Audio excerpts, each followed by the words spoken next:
Hey guys, how you doing? Hope you're doing okay. I'm not going to read through the full article. I'd rather give you an overview. There is a link in the description, but I don't mean to downplay this situation. It's pretty important. It is worth looking into. It's just it will get a little long-winded if I read through every last detail. So I'll do my best to give you an overview. This is in regards to a 15-year-old boy. His name is Martell Williams, and he was at school, Waukegan High School, and then all of a sudden he was taken by police to the police station. He wasn't given a proper explanation in regards to anything. He had no, can't think of the right word, no guardian with him. He was just on his own in the police station, and he was being essentially subjected to an interrogation. He wasn't told what he was there for. He wasn't told of any particular crime that he was alleged to have committed. He was put in a very stressful situation, and the police bribed him with a McDonald's meal, which he didn't eat, and they said to him, if you confess, you'll be released in 10 minutes. So the boy confessed. Now, seemingly we know, that he's entirely innocent. And we know that because 2 days later, his sister came forward with a photo, which apparently proved that he was somewhere else entirely. He was not at the location of the crime that he was arrested for. That crime was for somebody was shot, an attempted murder of a clerk, a worker within a Dollar General store. He was shot in the face during a robbery attempt, which happened on February the 4th. So that's really an overview of the article. I'll go through it just to make sure I've given you all of the key details. But as I say, it's kind of important, isn't it, for us to be aware of this type of thing.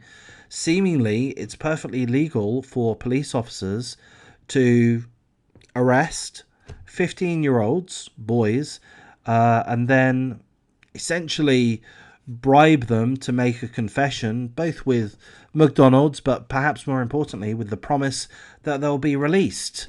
I'll just give us a confession, mate, and you'll be on your way. So unfortunately, the 15-year-old confessed. I suppose we could blame the 15-year-old to some extent. He did the wrong thing in providing a false confession, but it was prompted by the pressure laid down by the police. So that's not quite the end of the story. As you would expect, this happened in America, so thereby a civil suit is taking place. So I believe that's right. There's a civil lawsuit against the police department. Oh, sorry, that's wrong.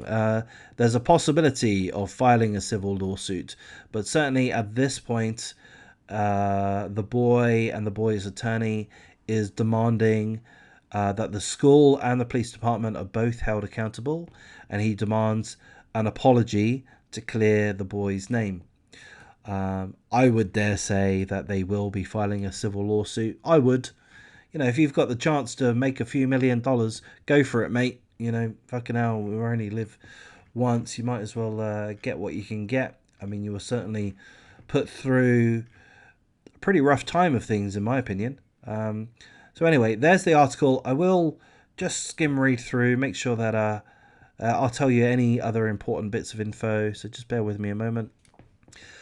A couple of things. So the boy, and I'm not sure if I told you his name is Martell Williams, and this happened in Illinois.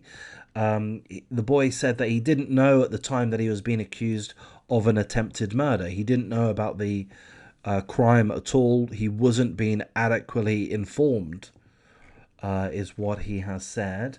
And the actual crime is of a clerk, Elvis Ramos, 19 years of age, a clerk at the Dollar General store. The store was robbed and he was shot in the face. He's had multiple surgeries since February. There is a GoFundMe, but I don't have a link to it. The article also tells us that apparently the detectives were told by multiple witnesses that the 15-year-old boy was guilty. So that's why, seemingly, that's why he was considered a suspect. Because of the evidence that the sister brought forward, a photo showing that he was elsewhere at the time, the police dropped the charges against the 15-year-old and expunged his record. But as I mentioned, the attorneys want more than that. They want a public apology from the school and the police department. And, they may sue, which I imagine that they will. So at this point, the actual shooter has not been arrested. So there we go. There's that story.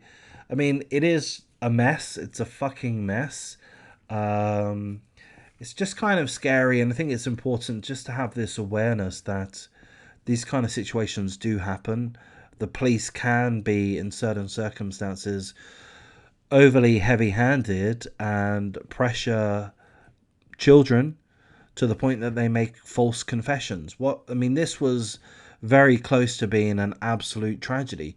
I mean, if the sister had not come forward with the evidence which cleared the boy, then the police would have seemingly had their man. They would have had a boy that witnesses pointed to, witnesses claim was there, and he subsequently provided a confession.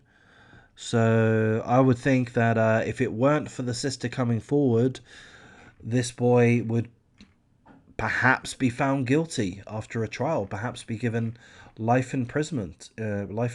So what a blessing that the sister did come forward.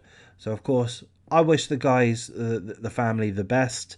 I think they deserve a payout, frankly.